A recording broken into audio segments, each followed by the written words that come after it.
সেই কল্পনা চাকমা থেকে শুরু করে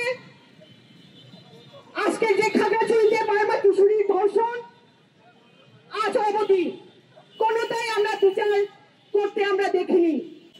তার আইনের আওতায় এনে যথাযথ বিচার করা এবং শাস্তি প্রদান করা। কিন্তু সরকারি বন্ধুগণ, আমরা দেখছি এখানে রাষ্ট্র এবং প্রশাসন কোন অপরাধের ঘটনা এবং ধর্ষণের ঘটনা বিচার তো করছেই না, কিন্তু তার উল্টো দিকে এই বিচারের দাবিতে যারা বিক্ষোভ করছে, যারা আন্দোলন করছে, যারা মাঠে নামছে, তাদেরকে মারধর করা হচ্ছে এবং তাদেরকে গ্রেফতার করা হচ্ছে, তাদেরকে তুলে নিয়ে যাওয়া হচ্ছে। সংগ্রামী বন্ধুগণ, আমরা দেখছি পার্বত্য চট্টগ্রামে দীর্ঘ দশক ধরে অনেক ধর্ষণের ঘটনা ঘটেছে। সেই কল্পনা চাকমা থেকে শুরু করে আজকে যে খাগড়াছড়িতে বার্মা কিশোরীর ধর্ষণ আজ অবধি কোনোটাই আমরা বিচার করতে আমরা দেখিনি। সংগ্রামী উপস্থিতি, পার্বত্য চট্টগ্রামের যে ব্যবস্থা, যে শাসন ব্যবস্থা এবং রাজনৈতিক যে পরিস্থিতি, সেদিক থেকে আমরা দেখি প্রতিদিন সকাল হলে আমাদের মনে হয় পার্বত্য চট্টগ্রামের আজকেই বুঝি যুদ্ধ শুরু হয়ে যাবে। 5 মিনিট পর সেনাবাহিনীর গাড়ি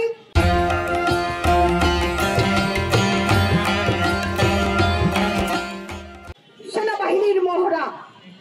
পার্বত্য চট্টগ্রামের মোড় হলে মনে হয় এখানে কি যেন একটি বিদ্রোহী পরিবেশ। সংগ্রামী সমাবেশ, পার্বত্য চট্টগ্রামের আজকে যে অরাজকতার যে পরিস্থিতি, এই পরিস্থিতির এবং পার্বত্য চট্টগ্রামের যে সকল সমস্যা সমাধানের লক্ষ্যে 1997 সালে 2 ডিসেম্বর বাংলাদেশ সরকার এবং পার্বত্য চট্টগ্রামের যুব জনগণের পক্ষে পার্বত্য চট্টগ্রাম জনসংহতি সমিতির মধ্যে চুক্তি স্বাক্ষরিত হয়।